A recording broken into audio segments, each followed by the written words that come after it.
Hey guys, it's Dean. I'm making this video to show you a clip from my upcoming Yoga Edge workout series.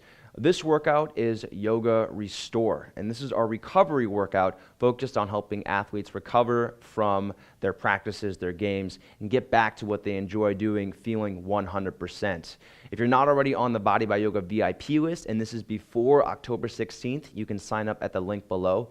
Otherwise, Yoga Edge is now on sale at manflowyoga.com. Get exclusive savings if you purchase before Monday or before Tuesday, October 23rd. Thanks for watching and enjoy the clip. And take a big step back, left foot to the back. Take your knee down, untuck the back foot, lunge. Bring the block just inside your right foot. Start off in a low lunge. The knee over the ankle, the hips pressing forward, squared toward the front. So working on a stretch in the front of your left hip, keeping the hips squared, keeping your core slightly active so that you have some length in your lower spine. And then from here, this is where it gets fun. Bring your arms into your sides, open the chest, and then crank your arms out to the sides and a little bit of a back bend. So this is doing a number of things. We're opening up your chest. We're engaging your scapular stabilizers, which you don't use a lot in your sports typically. We're also getting a deeper stretch for the hip. So getting length as you lift up and lean back, that's going to get deeper into your hip.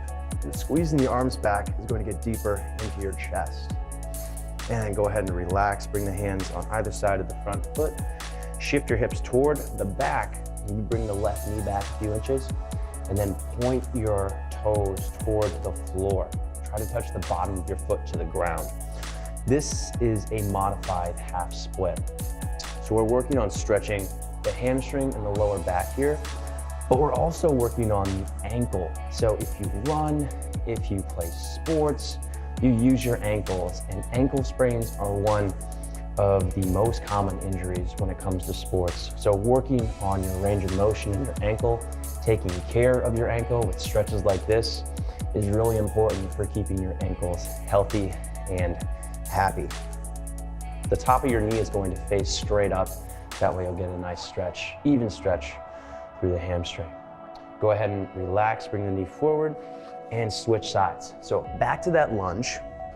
Bring the block inside your left foot and then focus on pressing your hips forward to get a stretch through your right hip.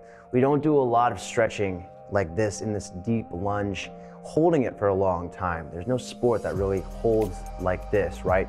So we're gonna do this to work on lengthening the hip flexor. Use the block if you wanna go a little bit deeper without having to get your hands all the way to the floor. And then shift back to a half split.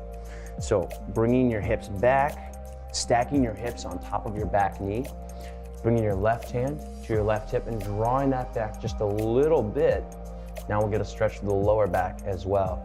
And press your foot toward the ground. This is going to help you stretch the top of your ankle, and that's the same muscle that gets really tight in shin splints. So if you have ever had shin splints before, this is something that helps to alleviate that pain. Pull your chest forward and up to go a little bit deeper into your lower back. As you exhale, fold, go deeper into your hamstrings. And then let's come out of this, moving into the next pose, lizard. So stepping your right foot instead of in the middle, now to the outside, bringing your left knee back a little bit and using the block. If you didn't use it before, use it for sure this time. Stand it up as tall as you want and then lift your chest up. So going even deeper into your hips now, feeling a deeper stretch through the front of the hip, staying as upright as you can. And the reason the block is here is so that you don't have to use core strength as much to maintain this position.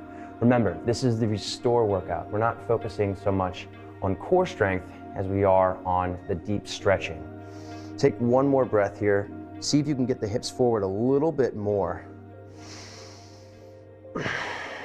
And then bring it back to a tabletop position. And from here, bring your right heel up, reach back with your left hand, grab the pinky toe side of your right foot, and then press your foot up for a quad and a hip flexor stretch. So this is targeting, again, the quad, the hip flexor.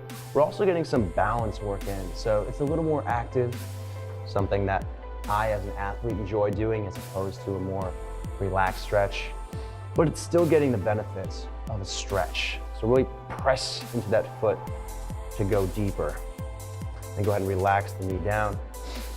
And switching sides. Lizard, once more. Block in the middle of the mat. Step your left foot up. Bring your right knee back a little bit. Bring your hands to the block. Big breath in. Exhale, press your hips forward. Go deeper into the stretch for your hip. And we're just gonna sit here and breathe. We'll work on opening up the hip. So inhaling to lift and exhaling to deepen. So stretching your hip flexors, again, really important for any sport involving running. So this long, prolonged lunge, very good for your hip flexors, reducing lower back pain if you experience that, and also helping to correct imbalances in your body. From here, take it back into that tabletop position, and then opposite side, bringing your left heel up, reaching back with your right hand, grabbing the pinky toe side, and pressing into your hand. So this is an active stretch, pressing into your hand to open up your hip. We're also working on balance a little bit here, but focus on lifting that foot up higher, kicking hard into the hand. You'll even feel a stretch in your right shoulder here. So this is a compound stretch. We're doing lots of different things here. Go ahead and release back down.